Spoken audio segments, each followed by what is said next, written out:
folks. Welcome back to Nostalgianomics. Whoa, whoa, whoa. Getting blows thrown at me from all different directions. Sorry.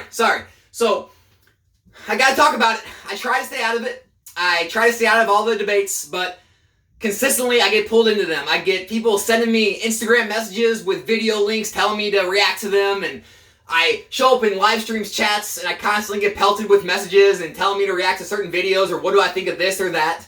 And everywhere I look on YouTube these days, it's another debate about how modern sealed is not an investment, or how you shouldn't be investing in modern sealed mass-produced product. And they're just all wrong. I mean, they're all giving their opinions. They make some good points here and there. They maybe sow some bad sets like Battle Styles or Chilling Reign to prove their points, and it still really doesn't prove their points. So we're going to talk about facts today, like I always do. I don't talk about opinions. So I've been doing this for 7 years now. 7 years. I have the 1099s to prove that I do profit from Pokemon every single year. So I do buy a Pokemon product as an investment. I do move out of those investments when they get to the profit levels I want to take. Again, another video I talked about the definition of an investment for anyone who does not think Pokemon is an investment. It is anything that you put money into with the hope of making a profit on. There's also no time limit for an investment. It can be as little as a day. It can be as long as a million years.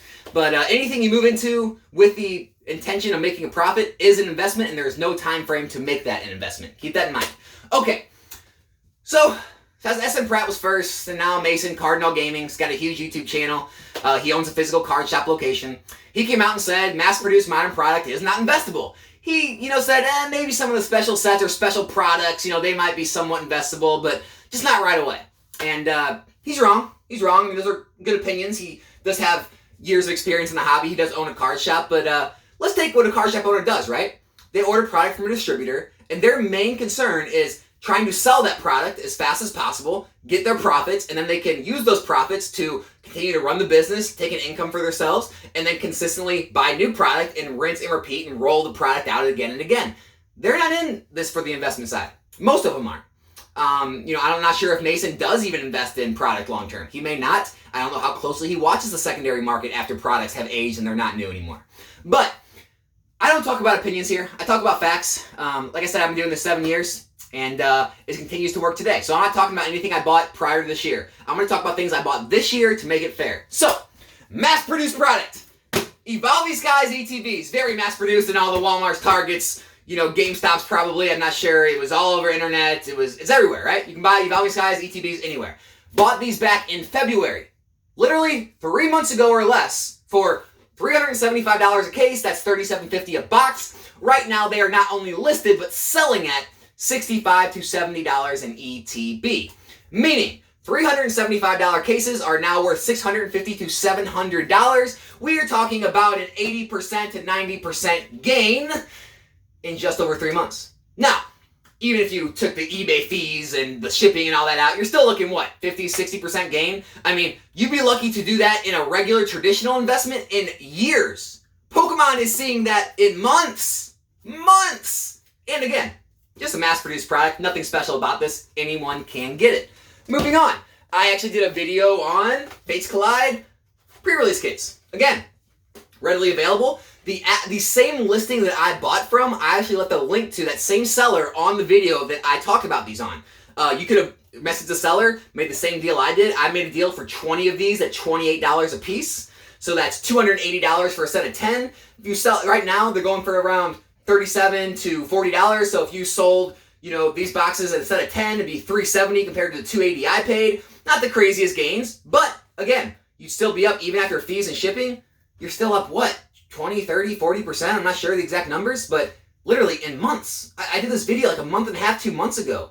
You'd be lucky to do that in a traditional investment in years. Years, people! But hey, Pokemon sealed product is not investable. Next up, Charizard Box. Lance's Charizard V. Now, I bought these boxes a couple months ago for $20.50 a piece. I bought 20 of them. It cost me $410. Want to know what these are going for? Go look on eBay. $35 to $40 a piece, meaning 20 boxes is going to run you around $700 to $800.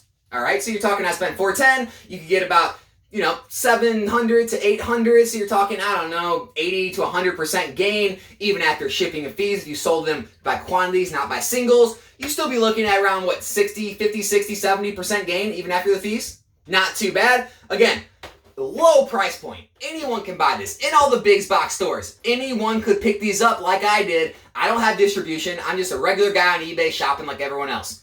You can still do this today.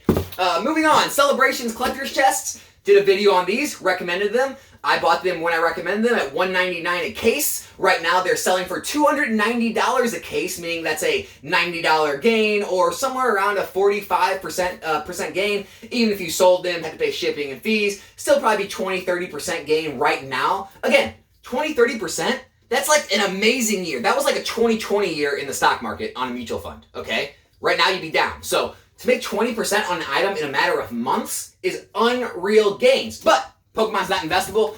I always like to show my UPCs because I love them so much, but we're not going to get into that. I know it's a special produced product. You know, I know it. You could have made almost 100% on your money if you would have got in when I did, but we're not going to talk about that.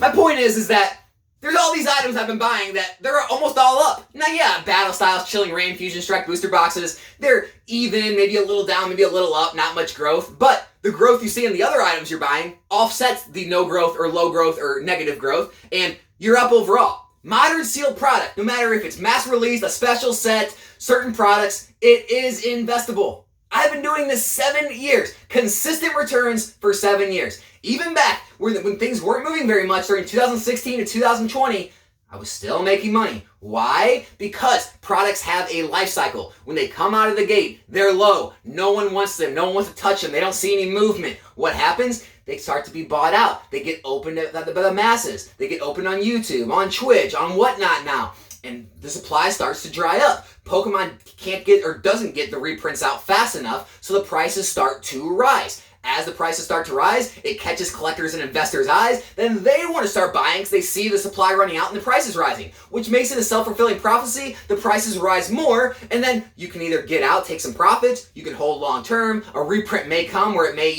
stunt the growth and it may take longer to see those profits, but there is product life cycles to these things. These do have ebbs and flows. There are tons of opportunities in these things for short-term and long-term growth. So, for anyone out there telling you these are not investable, they're just not looking. They honestly have their heads buried in the sands, their eyes are closed, and they're not paying attention.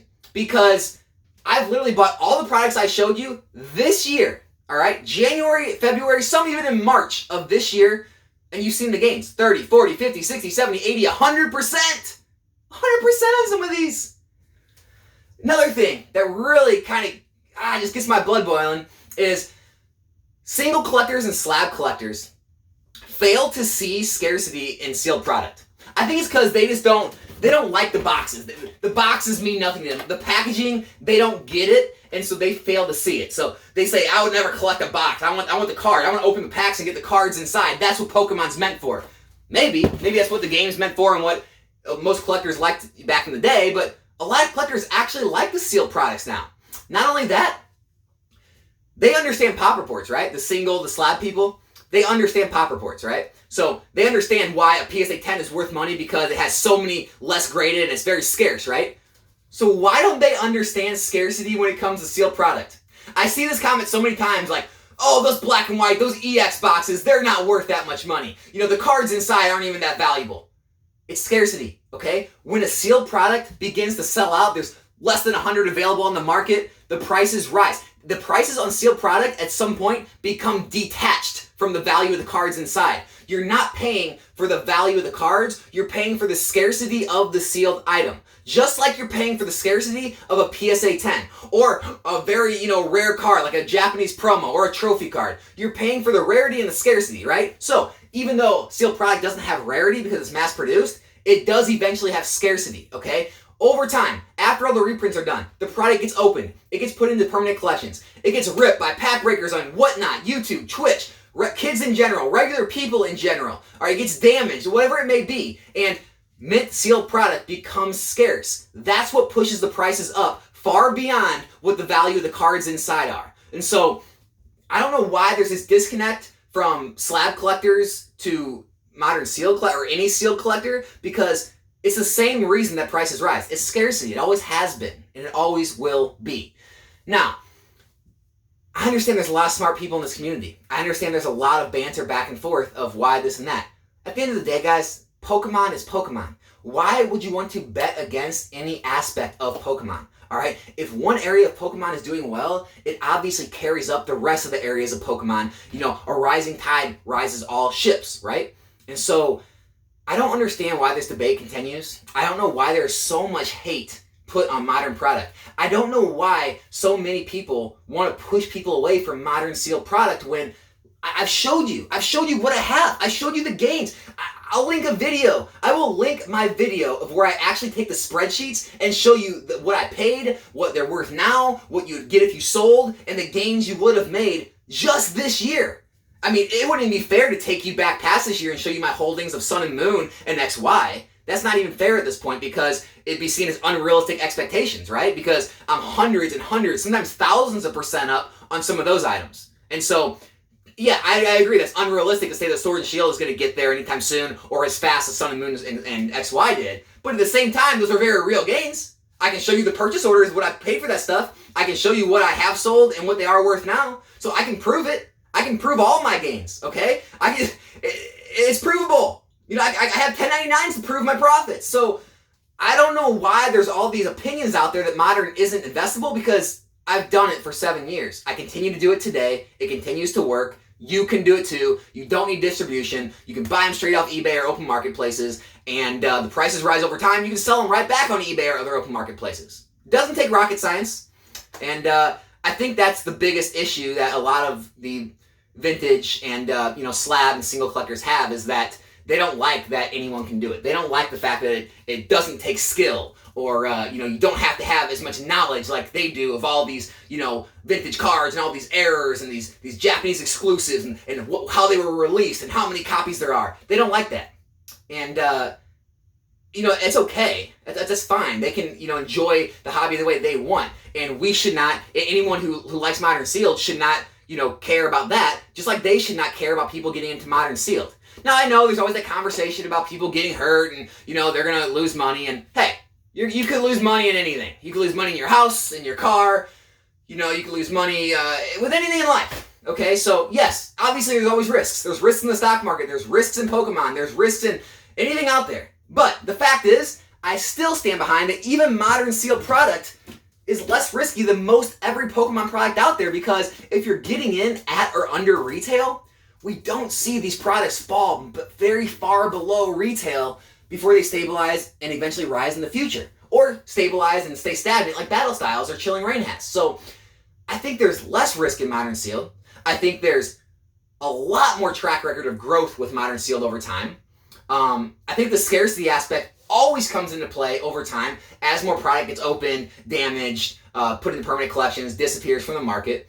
And I really don't understand where all these people on YouTube are coming at with these baseless claims about how modern is not investable because I've proven it multiple times. I'll continue to prove it. I told you on my channel I'm going to continue to do kind of recap videos every quarter of how the investments I have are performing.